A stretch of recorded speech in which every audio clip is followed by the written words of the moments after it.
हरे कृष्णा। सभी भक्तों का स्वागत है आज की भगवत गीता क्लास में। नेट स्लो चल रहा है क्या आज? सही बोल रहा हूँ, सही दिखाई दे रहा है, मतलब ऐसा तो नहीं स्लो चल रहा हूँ?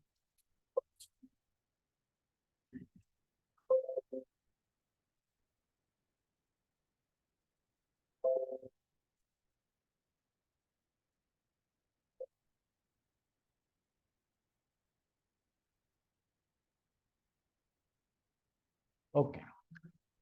ओम अज्ञानतिमिरान्धस्य ज्ञानञ्जनशलाकया चक्षुरुन्मीलितं येन तस्मै श्रीगुरुवे नमः। श्रीचैतन्यमनोभीष्टं स्थापितं येन भूतले स्वयं रूपकदा मह्यं ददाति स्वपदान्तिकं।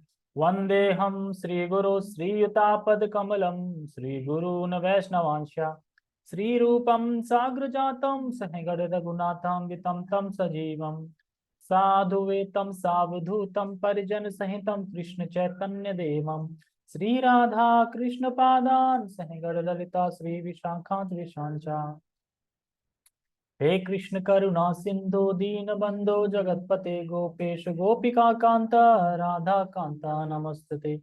तप्त कांचन गौरांगी राधे वृंदावनेश्वरी वृषभानुसुते देवी प्रणमामि हरिप्रिये।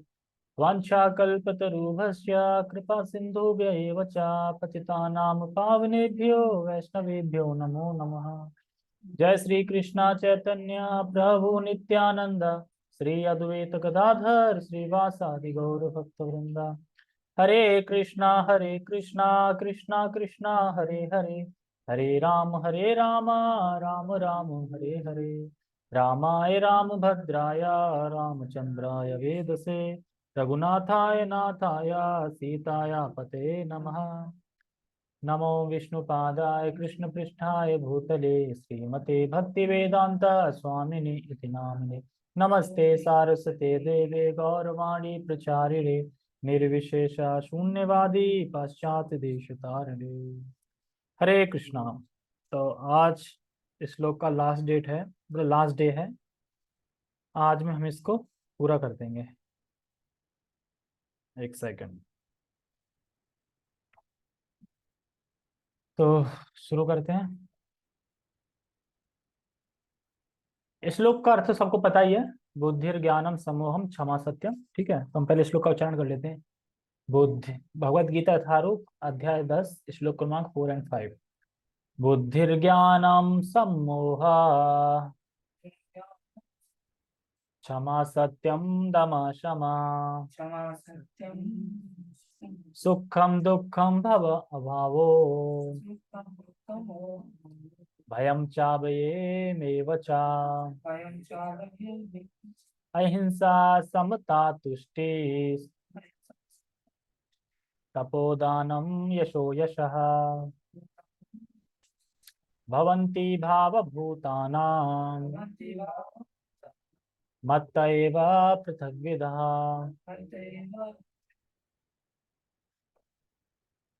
ठीक है, तो हमने कल कहाँ खत्म किया था? ये किसी को पेज नंबर पता है?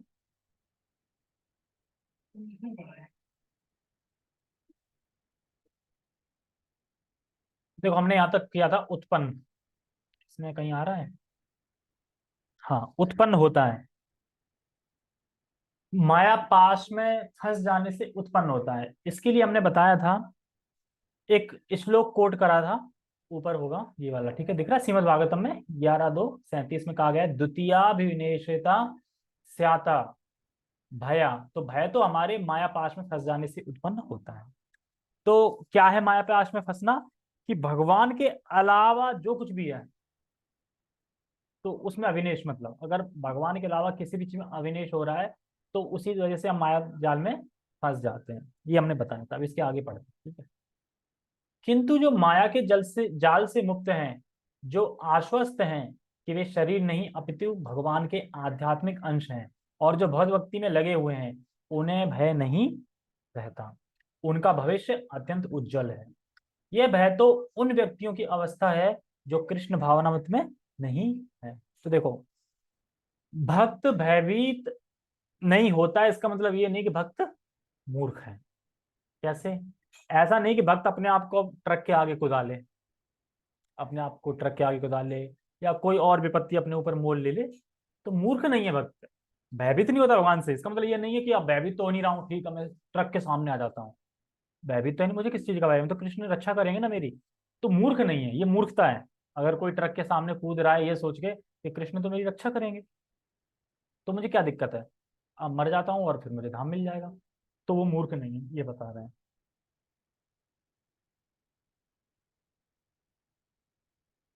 अभयम तभी संभव है जब कृष्ण भावनात् में रहा जाए।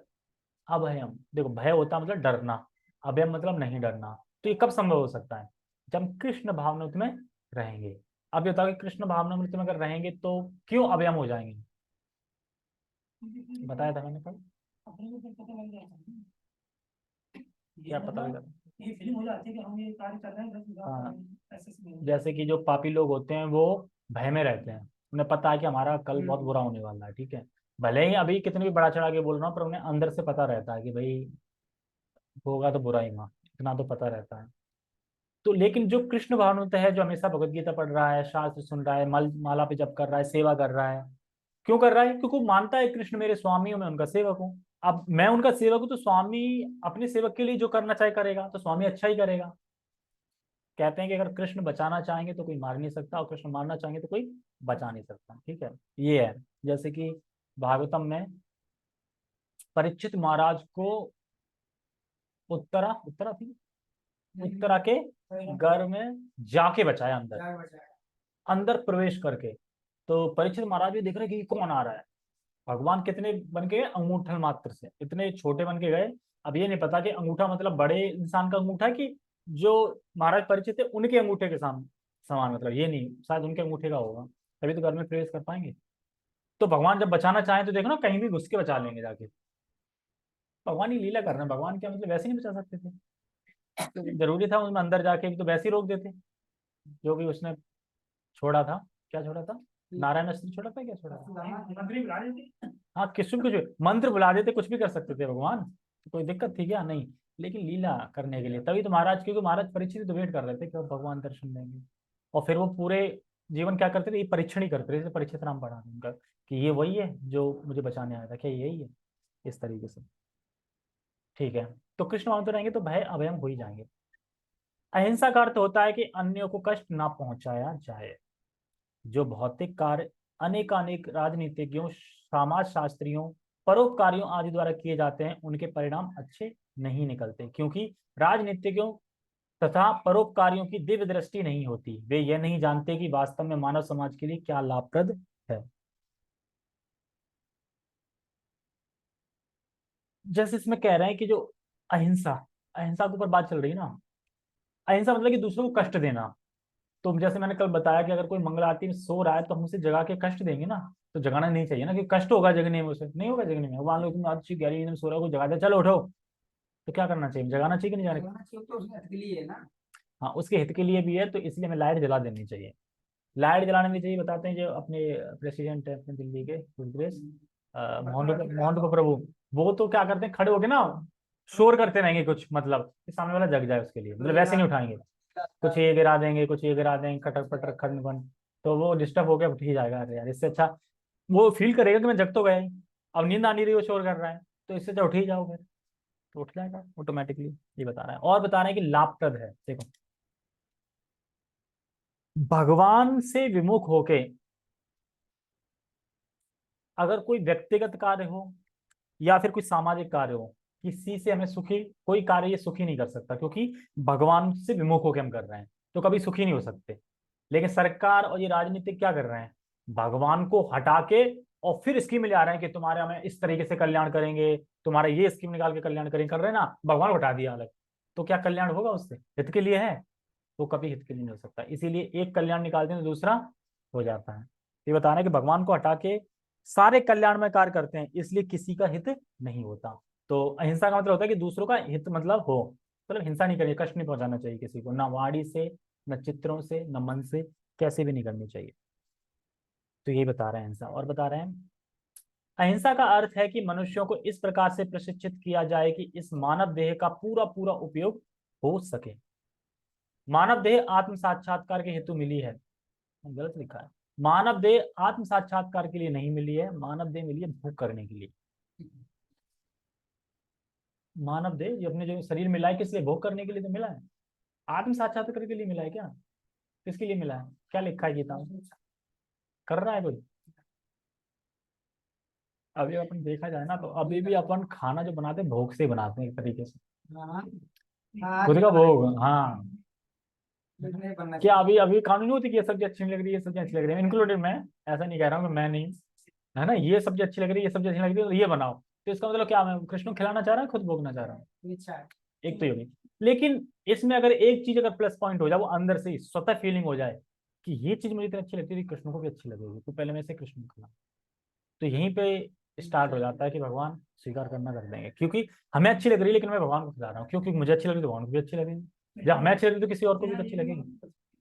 क्या, ये भी तो कहते हैं कि उसमें कहते हैं चल ठीक है इनको अच्छा लगा रहा कुछ तो हाँ हाँ, तो वो तो, अरे जो नहीं लगा रहे उनसे तो सही है ना, पूतना से तो ठीक है ना, पूतना की तरह तो नहीं लगा रहा ना कोई, जहर देने के हिसाब से लगा रहा है कि भगवान को मार के रहूंगी मैं, अगर किसी में ये आ भी गई ना तो उसको भी धाम मिल जाएगा। ये भगवान पूतना को पता था भगवान है, तो ये तो लीला है ना। पहुंची थोड़ी पता, पहले कुछ पता था। हाँ कि है, लेकिन वो अपना कार्य तो करेगी ना, वो किसी की संरक्षण में आई है, किसी ने उसे आज्ञा दी है, अपनी स्वामी की आज्ञा तो पूरी करेगी ना, जब भले ही हो। जैसे कि क्या नाम है, मेघनाथ का नहीं था, ये मेघनाथ से पता चल गया था नारायण हाँ स्वयं हाँ, फिर भी लगता था, बराबरी और भी हैं। कौन है, लग रहा है कुछ। भगवान तो, सब्जी का चयन तो हम ही करेंगे, भगवान तो नहीं।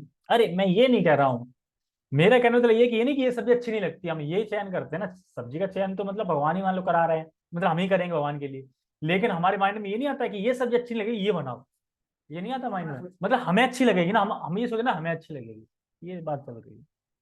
अरे वो क्या नाम, नाम याद नहीं आ रहा है, जिन्होंने उसके ससुर को मारा था, कृष्ण के ससुर को,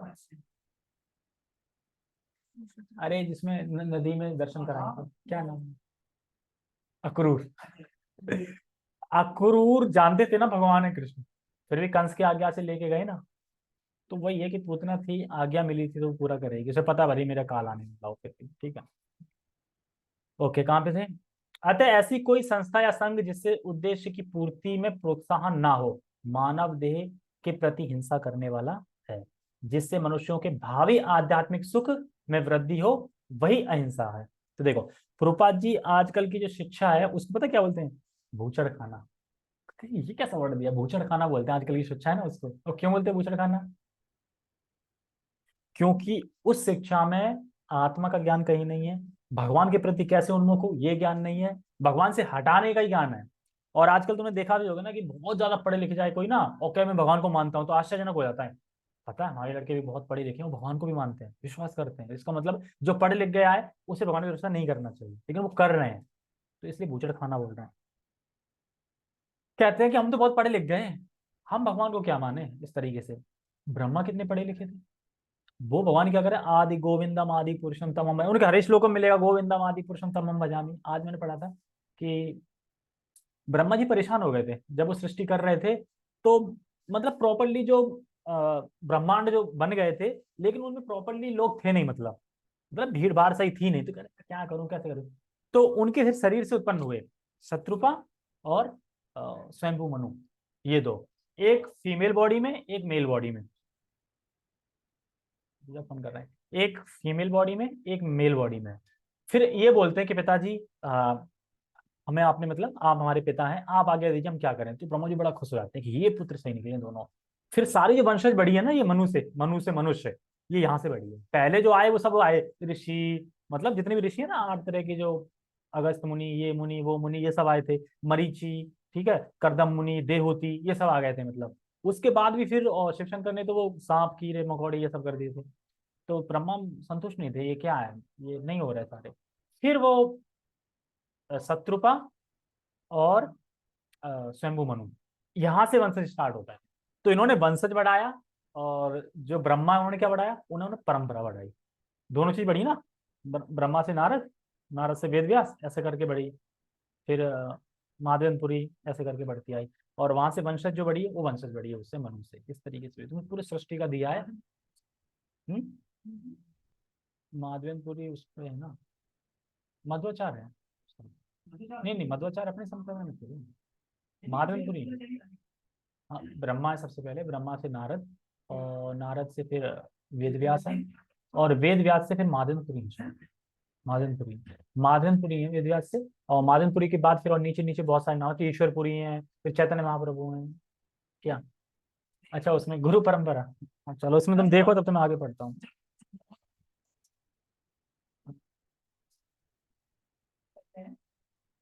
ब्रह्म संहिता तो ब्रह्मा जी ने लिखी है ना, तो इस स्थिति में फिर ये बोलते हैं ना कि देखो ब्रह्म संहिता में लिखा गया आरती हो, हाँ तो वहां पे वो बोलते हैं ना, हाँ इस स्थिति में बोलते हैं, हाँ मतलब उन्होंने तो खुद लिखी है। हाँ हाँ। इस चीज को मतलब हमें ऐसा लगा ना पढ़ने में कि जैसे किसी और ने लिखा है, वो बोल रहे हैं कि ब्रह्म संहिता में ऐसा लिखा है। वो ऐसे ही बोलते हैं ना, मुझे लिखा है। हाँ, अब वो ऐसा चलता है। हाँ, ब्रह्म संहिता ब्रह्मा ने लिखी ना, ब्रह्मा की ब्रह्म संहिता, वो नाम ही नहीं ब्रह्म संहिता।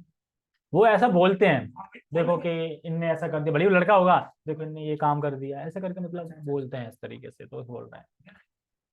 नहीं, ब्रह्मा ने लिखी है ब्रह्म संहिता। ठीक है, हम कहाँ पे थे? बता रहे हैं, आगे पढ़ते हैं। तो ये बहुत बड़ी हिंसा है। कौन सी बहुत बड़ी हिंसा? देखो, ये बहुत बड़ी हिंसा है। इस प्रकार की हिंसा बहुत बड़ी है कि वाणी से और चित्रों से लोगों का चित्त भगवान से हटाना, ये भी बहुत बड़ी हिंसा है। लोग होते हैं ना, अपनी वाणी से और चित्रों से, मतलब जीवों की चित्त है वो वहां से हटाते हैं, तो ये हिंसा है एक तरीके से। तो हमें किसी भी, जो भी आत्मा है जो भी है, हमें उसे उन्मुख करना चाहिए भगवान के प्रति। अगर हम उसे हटा रहे हैं ना, तो हम उसके प्रति हिंसा कर रहे हैं, क्योंकि हम उसे बता नहीं रहे ना। बताना चाहिए कि आप भगवान माने या ना माने, वो उसकी मतलब है, हमें बताना चाहिए कम से कम। नहीं तो एक अनजान व्यक्ति को भक्ति में ले आओ अगर, तो ये भी भगवान बहुत प्रसन्न होते हैं इससे, कि इसने ना एक जीव को मेरे पास लेके आया, सिर्फ एक। ये तो चलो रिलेशन में आ रहे हैं सब, तो इस वजह से एक जिसे तुम नहीं जानते हो उसको लेके आओ, कभी देखा नहीं हो जिसको, उसको लेके। ठीक है, कहाँ पे थे? हमारे में तो अपने है और होंगे तो माधवपुरी लेट होंगे, मतलब माधवपुरी वहां से स्टार्ट हुए ना अपने। नंबर है है, वो मध्वाचार्य कौन है फिर? सारा बहुत सारे हैं, मैं कम मना करता हूँ। ब्रह्मा नारद वेद व्यास के बाद कौन है? अच्छा, मध्वा, हाँ मध्वा बोले था, माधवपुरी बोले, मध्वाचार्य है, ठीक है। ओके। समता से राग द्वेष से मुक्त धोतित होता है। ना तो अत्यधिक राग अच्छा होता है, ना अत्यधिक द्वेष ही। इस भौतिक जगत को राग द्वेष से रहित होकर स्वीकार करना चाहिए। जो कुछ कृष्ण भावनाओं को संपन्न करने में अनुकूल हो उसे ग्रहण करें, और जो प्रतिकूल हो उसका त्याग कर दें, यही समता है। तो ये तो इजी है, पता चल रहा होगा ना।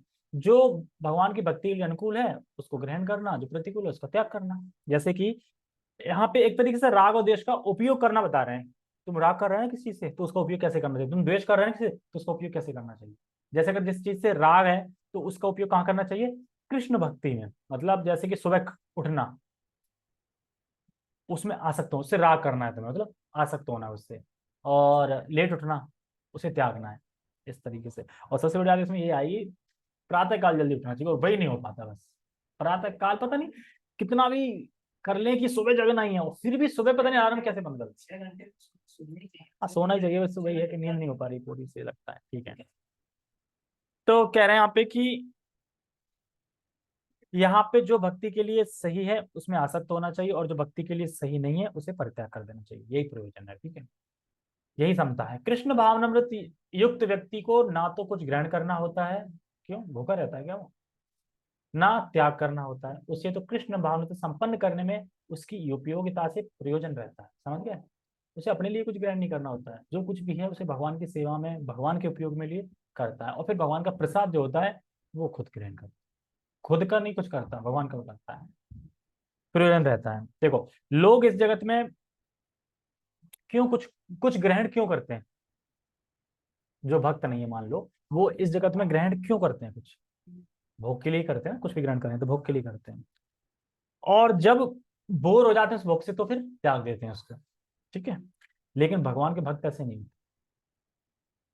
भगवान भक्त वो जो सेवा के लिए आवश्यक है वो उसे ग्रहण करते हैं, और ऐसा नहीं उससे बोर हो गए, अब बोर नहीं होते, क्योंकि वो सेवा के लिए आवश्यक है उसे ग्रहण करते हैं, जो सेवा के लिए आवश्यक नहीं उसे ग्रहण नहीं करते। बस किस तरीके से चलते हैं। अब तपस्या आएगी। तुष्टि का अर्थ है मनुष्य को चाहिए कि अनावश्यक कार्य करके अधिकाधिक वस्तुएं एकत्रित करने के लिए उत्सुक ना रहे। ये वही अधिकाधिक वस्तु जोड़ लेते ना, बहुत सारे जूते खरीद लिए, पैंट कपड़े खरीद लिए, ये सामान वो सामान, और वो पहन भी नहीं पा रहा है, और फिर वो बोलते रहते हैं पहनो पहनो मुझे, इस तरीके से। उसे तो ईश्वर की कृपा से जो प्राप्त हो जाए उसी से प्रसन्न रहना चाहिए, ये बिल्कुल नहीं हो सकता। अब ईश्वर ने अगर मान लो कि महीने में 10 ही रुपए दिए, फिर प्रसन्न हो जाएंगे? लेकिन विश्वास रखें तो 10 नहीं देंगे, जितनी तुम्हारी आवश्यकता है उतना जरूर देंगे। इसीलिए श्लोक बोला है योगम क्षेमम वहाम्यहम, इसीलिए बोला है कि जो तुम्हारी आवश्यकता है उसको मैं पूरा करूंगा, और करते हैं भगवान। आज तक कौन कर रहा है? हमें भगवान ही तो करा रहे हैं ना पूरा, और कौन कर रहा है? अगर हम सोच रहे हैं हम कर रहे हैं तो नहीं, शरीर भगवान का दिया, और शरीर अभी पंचर हो जाए फिर कहाँ से करेंगे? तो भगवान ही करा रहे हैं, यही तुष्टि है। तपस का अर्थ है तपस्या। तपस के अंतर्गत वेदों में वर्णित अनेक विधि विधानों का पालन करना होता है, यथा प्रातः काल उठना और स्नान करना। कभी कभी प्रातः काल उठना अति कष्टकारक होता है, किंतु इस प्रकार स्वेच्छा से जो भी कष्ट सहे जाते हैं वे तपस्या तपस्या कहलाते हैं। ये तपस्या है। स्वेच्छा से तुम ग्रहण कर रहे हैं कि मैं सुबह जगूं। कष्टकारक होता है ना उठना, सबके लिए होता है। अभी कोई ऐसा नहीं होगा कि भाई जिससे सुबह उठने में आनंद आ रहा हो। सुबह सोने में सबको आनंद आता है, उठने में आनंद नहीं आता है। रात को लेट जग सकते हो, पर बोल दे कोई 11 तक लेट जगो तो वो जग जाओगे तुम, उसमें कठिनाई नहीं होगी डेली। लेकिन सुबह में दिक्कत भी करें। तपस्या से हमें कभी पीछे नहीं रहना चाहिए, क्योंकि हम तपस्या करते रहेंगे करते रहेंगे करते तो आदत बन जाएगी। आदत बन जाएगी तो फिर 16 माला करना कभी तपस्या नहीं लगेगी। जो लोग करते हैं 16 माला उन्हें तपस्या लगती है नहीं, और जो नहीं कर रहे हैं उन्हें लग रही होगी तपस्या। तो वही बता रहे हैं। तो स्वेच्छा से मतलब क्या है? जैसे मैंने बताया था, स्वेच्छा से मतलब कि जैसे कि निर्जला एकादशी में तो मैं निर्जला रहूंगा, तो ये स्वेच्छा हो गई, स्वेच्छा से। लेकिन ये नहीं है कि कमिटमेंट करके या फिर प्रतिज्ञा लेके ले लो मैं हर एकादशी निर्जला ही रहूंगा, ये बोझ बन जाएगा एक तरह से। निर्जला एकादशी बोझ बन जाएगी। जैसे ही पता चले परसों एकादशी है, सच में निर्जला रहना पड़ेगा, निर्जला रहना पड़ेगा, हो भय आ जाएगा, मतलब पता चल गया भय अंदर आ जाएगा। इसीलिए प्रतिज्ञा ऐसी नहीं लेनी है कि भैया हम निर्जला रहेंगे, भैया फल पे रह लो या फिर वैसे खा लो, नॉन अन्न का कुछ भी खा लो। तो ऐसा स्वेच्छा बता रहा है। स्वेच्छा मतलब कि अपने आप, ऐसा नहीं कि डंडा मार के 16 माला कराना, ऐसा भी नहीं। तो हमें क्षत्रियों की तरह भजन करना चाहिए, क्षत्रिय जैसे ध्रुव महाराज कैसे करते थे वैसे करना चाहिए। तो बाकी समय जैसे कि बता रहे थे प्रभु जी कि खाना खाते नहीं समय नहीं हम सोते, नोट गिनते समय नहीं सोते, पर जब में सो जाते हैं। तो ये भी तो काम है ना, उसमें सो जाते, उसमें नहीं सोते है ना। कभी नींद आई कि सिर्फ नोट गिनते हुए सो गया वो? कभी नहीं गिना। हो सकता है कि खाना खाते भी झपक गया हो, लेकिन नोट गिनते हुए कभी कोई नहीं सो सकता। अपने लिए दूसरे गिनने तो आ सकती है, खुद की बात चल रही है। मान लो दूसरे गिनने तो आ नींद आ रही, मतलब गिनते हुए नींद नहीं आई, पर कहेगा नींद आ रही है मैं जा रहा हूँ। लेकिन अपने लिए गिनोगे तुम जितने गिन सकते हो उतने ले जाओ, तो मैं लग रहा है 3-4 दिन तो नहीं सोएगा। भाई पैसे गिनने हैं ना, कुछ करेगा कैसे भी करेगा लेकिन वो गिनेगा सोएगा नहीं। लेकिन भजन करने में जरूर सो जाएंगे। तो ये बता रहे हैं भजन करने में क्यों सो जाते हैं। तो ज्यादा नियम नहीं लेने, प्रभुपाद जी बता रहे हैं बस बेसिक प्रिंसिपल जो है, चार चार नियम का पालन, 16 माला का जप, सेवा, धाम। अब ये नहीं कि अपनी अपनी बना लो प्रतिज्ञाएं, आज से मैं ना 64 माला करूंगा रोज रात को 2 बजे जग के। अब जग तो रहते 2 बजे रात को जग के, ऑफिस गए, बाइक पे नींद आ गई, एक्सीडेंट हो गया, और 64 से 16 माला आ गई। फिर पता 16 से 8 हो जाए। जैसे माता जी थी कार्तिक के महीने में 64 माला, उसके बाद 2 माला। तो ऐसा नियम नहीं लेना। ऐसा नियम नहीं लेना है, 16 कर रहे हैं 16 ही करते रहो, ठीक है, घटाना नहीं है। ये बता रहा है। कहने का मतलब ये है कि ऐसा व्रत ना ले जो हम ना कर पाए, क्योंकि आगे फिर भक्ति में बोझ बन जाएगा। मैं ना बोलो मैं ठाकुर जी को एकादशी में 8 बार भोग खिलाऊंगी, अब तुम प्रतिज्ञा तो ले ली, लेकिन एक बार खिला लोगी, दूसरी बार जब एकादशी आएगी तो बोझ लगने लगेगी, अरे मैं 8 क्या बनाऊंगा, लगेगा ना बोझ। तो इसलिए ऐसा कुछ नहीं लेना। ओके। कभी कभी प्रातःकाल उठना अति कष्टकारक होता है, किंतु इस प्रकार स्वेच्छा से भी कष्ट सहे जाते हैं, तपस्या तपस्या कहलाती पड़ गई। इसी इसी प्रकार मास के कुछ विशेष दिनों में उपवास रखने का विधान है। हो सकता है कि इन उपवासों को करने की इच्छा ना हो, किंतु कृष्ण भावनात्व के विज्ञान में प्रगति करने के संकल्प के कारण उसे ऐसे शारीरिक कष्ट उठाने होते हैं, किंतु उसे व्यर्थ ही अथवा वैदिक आदेशों के प्रतिकूल उपवास करने की आवश्यकता नहीं है। उसे किसी राजनीतिक उद्देश्य से उपवास नहीं करना चाहिए। ये तो इजी है ना कि वेदों के विपरीत, मतलब उल्टे सीधे फास्ट नहीं करना चाहिए। भगवत गीता में इसे तामसी उपवास कहा गया है ना, जो भगवान तथा किसी भी ऐसे कार्य से जो तमोगुण या रजोगुण में किया जाता है आध्यात्मिक उन्नति नहीं होती, किंतु सतोगुण में रहकर जो भी कार्य किया जाता है वह समुन्नत बनाने वाला है। अतः वैदिक आदेशों के अनुसार किया गया उपवास आध्यात्मिक ज्ञान को समुन्नत बनाता है।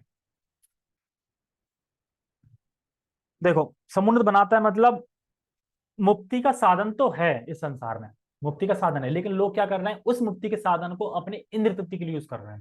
मुक्ति का साधन तो है, लेकिन इंद्र तृप्ति के लिए यूज कर रहे हैं, इस्तेमाल करने लगते हैं। तो इसलिए सुनना बहुत जरूरी है कि मैं यह क्यों कर रहा हूं, कैसे कर रहा हूं, किस लिए कर रहा हूं। इस आशय सुनना बहुत जरूरी है कि नहीं सुनेंगे तो साधन तो है, पर वो साधन अपनी तृप्ति के लिए करने लगेंगे। तो चीज होनी चाहिए, क्यों कर रहे हैं, क्या कर रहे हैं और कैसे कर रहे हैं। ये सब जब बुद्धि आएगी ना, तो सतोगुण में काम होगी, फिर सारा तो सतोगुण इससे वृद्धि होगी, सतोगुण से। यहां तक दान का संबंध है, मनुष्य को चाहिए कि अपनी आय का 50% किसी शुभ कार्य में लगाए। हाँ, यहाँ तक है, जहां तक देख रहे हैं ध्यान से चलो, कोई तो देख रहा है ध्यान से। जहां तक दान का संबंध है, मनुष्य को चाहिए कि अपनी आय का 50% किसी शुभ कार्य में लगाएं। यह शुभ कार्य क्या है? यह है कृष्ण भावना में किया गया कार्य। लेकिन यहाँ पे तो एक गीता डोनेट नहीं हो रही साल में। 50% कहाँ लगाएंगे महीने का, जब साल में गीता नहीं हो रही 210 की। तो अब बता, इसलिए प्रभुपाद जी कह रहे हैं कि कृष्ण भावना के कार्य में लगाया जाए। तो ये बहुत टफ है, बस यही टफ है सबसे ज्यादा। 50% नहीं लगा सकते, 10% तो लगा सकते। ऐसा कार्य शुभ ही नहीं अपितु सर्वोत्तम होता है। क्योंकि कृष्ण अच्छे हैं, इसलिए उनका कार्य निमित्त भी अच्छा है। अतः दान उसे दिया जाए जो कृष्ण भावनात् में लगा हो। समझ गए किसे दान देना है? कृष्ण भावनात् में लगा हो। डायरेक्ट मंदिर में दे सकते हैं, जो कृष्ण भावनात् में लगा हो, जो प्रचार में लगा हो, उसे प्रचार में सेवन कर दे सकते हैं, इस तरीके से। मतलब कि जो भगवान की सेवा में, जो ब्राह्मण हो वेदों के हिसाब से, यानी गुण और कर्म से। जाति से मतलब नहीं है, जाति से ब्राह्मण उसे दे दिया, वो तो तुम्हारा डूब जाएगा। तो वेदों के अनुसार ब्राह्मणों को दान दिया जाना चाहिए। देखो, क्योंकि ब्राह्मण को क्यों? क्योंकि ब्राह्मण का कार्य क्या है? भगवान की सेवा में लगा रहता है ब्राह्मण में से। पर जाति ब्राह्मण नहीं, यहाँ पे गुण और कर्म से हो रहा है। ब्राह्मणों को दान दिया जाना चाहिए, यह प्रथा आज भी चालू है। यद्यपि इसका स्वरूप वह नहीं है जैसा कि वेदों का उपदेश है, फिर भी आदेश यही है कि दान ब्राह्मणों को दिया जाए।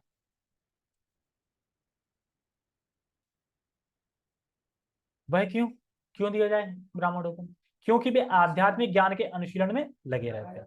ब्राह्मण से यह आशा की जाती है कि वह सारा जीवन ब्रह्म जिज्ञासा में लगा दे। ब्रह्म जानाति ब्राह्मणा, जो ब्रह्म को जानता है, जाने वही ब्राह्मण है। इसलिए दान ब्राह्मण को दिया जाता है। ठीक है, ये तो सीधी है। क्योंकि वे सदैव आध्यात्मिक कार्य में रत रहते हैं और उन्हें जीवोपिकापार्जन के लिए समय नहीं मिलता, कमाने के लिए, खुद के लिए समय नहीं मिलता। वैदिक साहित्य में सन्यासी को भी दान दिए जाने का आदेश है। सन्यासी द्वार द्वार जाकर भिक्षा मांगते हैं, वे धनार्जन के लिए नहीं अपितु प्रचारार्थ ऐसा करते हैं। देखो, हमने तो देखा इस्कॉन वाले तो पर्ची लेके पहुंच जाते, लाओ डोनेशन दो। तो यहाँ तो बोल रहे हैं धनार्जन के लिए नहीं मांगते। क्योंकि आज के कलयुग के युग में लोग धर्म अगर कोई बताएगा भी ना, तो उल्टे से गाली देकर और भगा देंगे। ठीक है, लेकिन अगर धन मांगेंगे ना, डोनेशन दो धन, तो मान लो अगर उसने 500 रुपए दिए लक्ष्मी भगवान के लिए, वो 500 रुपए भगवान की सेवा में लग गए। अगर वो 500 रुपए उसने नहीं दिए, तो वो 500 रुपए कहाँ लगेंगे? फिर वो लगेंगे भोग में, और उस भोग से हो जाएगा नर्क। और वो अगर 500 लक्ष्मी सेवा में लग जाएगी, तो उस सेवा से वो नर्क से बचेगा। इसलिए लक्ष्मी मांगी जाती है, ताकि कोई खुद तो दे नहीं रहा है, तो लक्ष्मी लगा ले अपनी कम से कम। तो खुद लक्ष्मी आएगी तो फिर धीरे धीरे शुद्ध होगा हृदय, तो फिर जाके फिलोसफी समझेगा। तो ये यहाँ पे बता रहे हैं, भिक्षा मांगते हैं वे धनार्जन के लिए नहीं, अब तो प्रचारार्थ ऐसा करते हैं।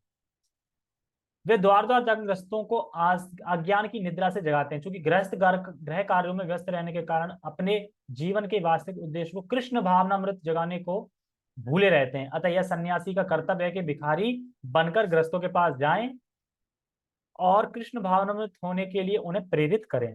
तो यह देख रहे हैं कि किस प्रकार से व्यक्ति जो गृहस्थ, गृह मेधी या गृहस्थ जो भी समझ लो, वो बिल्कुल भूल चुके हैं कि हमारे जीवन का पर्पस क्या है। मतलब पूरी तरीके से भूले हुए हैं, बस वो अपने इंद्र तृप्ति में लगे हुए हैं, भूल जाते हैं। तो जिंदगी मिली क्यों है, जीवन का उद्देश्य क्या है, कुछ नहीं होता। इसलिए सन्यासी जाते हैं कुछ प्रेरित करने के लिए, प्रचार करने। ठीक है, 10 मिनट लगेंगे। वेदों का कथन है कि मनुष्य जागे और मानव जीवन में जो प्राप्त करना है उसे प्राप्त करे। सन्यासी को द्वारा यह ज्ञान तथा विधि वितरित की जाती है। अतः सन्यासी को, ब्राह्मण को तथा इसी प्रकार के उत्तम कार्यों के लिए दान देना चाहिए। किसी सनक के कारण नहीं। सनक के कारण होता ना, जैसे कुछ वैज्ञानिक होते हैं, चलो अपन खोज करेंगे उसकी, कि बुढ़ापा कैसे टला जाए, मतलब बुढ़ापा नहीं, हम जवान रहे। अब 1 करोड़ का टारगेट, अब दो जान, तो ये सनक के कारण होता है ऐसा दान, तो ये ऐसा दान नहीं देना चाहिए। यशस भगवान चैतन्य के अनुसार होना चाहिए। उनका कथन है कि मनुष्य तभी प्रसिद्ध यश प्राप्त करता है जब महान भगवान का महान भक्त जब वह महान भक्त के रूप में जाना जाता है। जैसे ध्रुव महाराज, प्रहलाद महाराज, जो भगवान के भक्त होते हैं उन्हें अपने आप ही यश मिल जाता है, क्योंकि भगवान उन्हें यश प्रदान कर देते हैं। यदि कोई कृष्ण भावना में महान बनता है और विख्यात होता है तो वही वास्तव में प्रसिद्धि है। इस जगत में अगर कोई प्रसिद्ध हो रहा है ना, यश मिल रहा है, वो प्रसिद्धि नहीं है, क्योंकि जो देवता लोग हैं उसकी कोई वार्तालाप नहीं करते, लेकिन जो भगवान के भक्त यश हो जाता है ना, उसकी देवता भी बात करते हैं। फलाना देखिए युधिष्ठिर महाराज के देवता देखे, वाह क्या साम्राज्य है, हमसे भी ज्यादा इतना साम्राज्य। तो इसलिए हमें कौन सा यश प्राप्त करना है? भगवान बनना। और भगवान यश देते भी हैं। जैसे कि जो मादनपुरी थे, तो वो जब वहां गए थे चंदन लेने, तो जो अ, खीर चोर गोपीनाथ जो थे ना, तो उन्होंने खीर चुराई थी, तो उनके लिए खीर चुराई, तो यश मिल रहा ना, प्रसिद्धि हो रही। तो वो चाह रहे थे कि किसी को पता ना चले, लेकिन उनसे पहले जगन्नाथपुरी में हल्ला मच गया, वो हो गया। तो भगवान उन्हें प्रसिद्धि दे देते हैं, यश दे देते हैं अपने भक्तों को। तो भगवान देवता ही उनका गुणगान करते हैं। यदि कोई कृष्ण भाव से महान बनता है और विख्यात होता है तो वही वास्तव में प्रसिद्धि है। जिसे जिसे ऐसा यश प्राप्त ना हो वह अप्रसिद्ध है। ठीक है, भगवान वाला यश प्राप्त नहीं है। बाकी बॉलीवुड में जो कोई भी हो, बॉलीवुड में भले ही यश मिलेगा, वो प्रसिद्ध हो वो, लेकिन भगवान की नजर में, देवताओं की नजर में वो कुछ है? कुछ नहीं है, उसकी चर्चा भी नहीं करते।